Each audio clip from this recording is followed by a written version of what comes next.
اور اب بات کریں گے ترلئی کلا خودکش دھماکے کی، جس کی تحقیقات میں اہم پیش رفت ہوئی ہے۔ انٹیلیجنس اور قانون نافذ کرنے والے اداروں کے پشاور اور نوشہرہ میں چھاپے اور گرفتاریاں۔ سیکیورٹی ذرائع کے مطابق خودکش حملہ آور کے 4 سہولت کاروں کو گرفتار کر لیا گیا ہے۔ خودکش حملے کا داعش افغانی ماسٹر مائنڈ بھی گرفتار کر لیا گیا ہے، جبکہ حملے کی منصوبہ بندی، تربیت اور ذہن سازی افغانستان میں داعش نے کی ہے۔ سیکیورٹی ذرائع کے مطابق افغان طالبان کی سرپرستی میں داعش اور دیگر دہشت گرد تنظیمیں خطے اور عالمی امن کے لیے بڑا خطرہ ہیں۔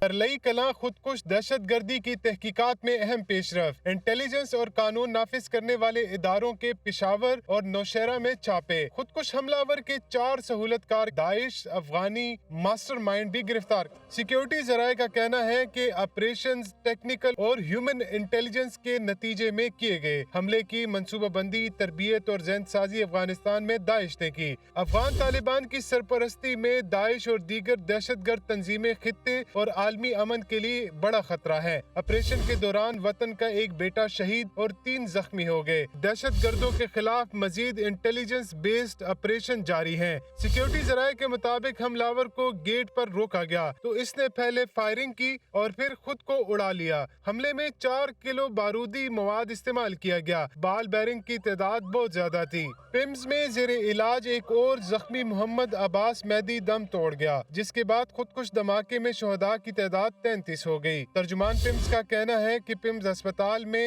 64 زخمی زیر علاج ہیں۔ اب تک 25 میجر سرجریز کی جا چکی ہیں، جبکہ 20 زخمیوں کی حالت تشویشناک ہے۔ ترجمان پولی کلینک کے مطابق پولی کلینک اسپتال میں 19 افراد لائے گئے، جن میں 4 ڈیڈ باڈیز تھیں۔ 14 زخمی زیر علاج ہیں، جن میں سے 9 مریضوں کی حالت تشویشناک ہے۔